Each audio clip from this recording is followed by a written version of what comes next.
Boa tarde, pessoal. Associação Comercial novamente, casa cheia, está batendo recordes de casa cheia. Precisamos de ampliar isso aqui, André. Vamos comprar aqui o terreno ao lado. Quero aqui agradecer a todos a presença de todo mundo por uma causa tão nobre que é essa. E quero agradecer você, Eduardo, por ter plantado essa ação maravilhosa do Hospital do Câncer. As pessoas que não estão entendendo isso hoje vão entender isso daqui 10, 15, 20 anos. Só daqui 10, 15, 20 anos que eles vão entender o que é plantar um Hospital do Câncer. Ou qualquer outra coisa que é em prol de uma população. Às vezes você planta hoje para colher daqui 10, 15, 20 anos.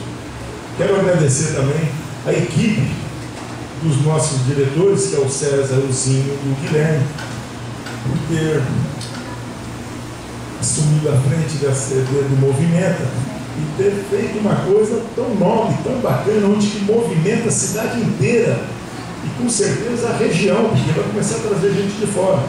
E aqui, como empreendedores que nós somos, sou obrigado a falar acaba trazendo receita, porque se vem atletas de fora, vai, chega aqui, põe gasolina nos postos, almoça, dorme.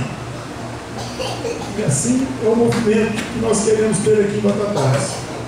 Então, parabéns, prefeito. A gente sabe que esse hospital lá na frente, no futuro, vai começar a trazer gente da região, onde o nego vai hospedar aqui, vai usar a gasolina daqui, vai comer aqui, vai tomar café aqui, vai movimentar o dinheiro.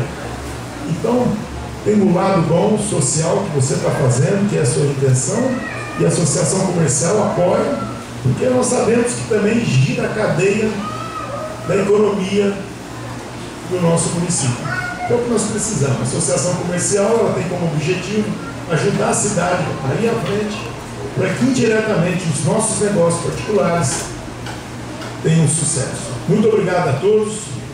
Muito obrigado. Obrigado, prefeito, por mais esse belo projeto. Obrigado aí à turma da diretoria. Muito obrigado. Vocês estão de parabéns.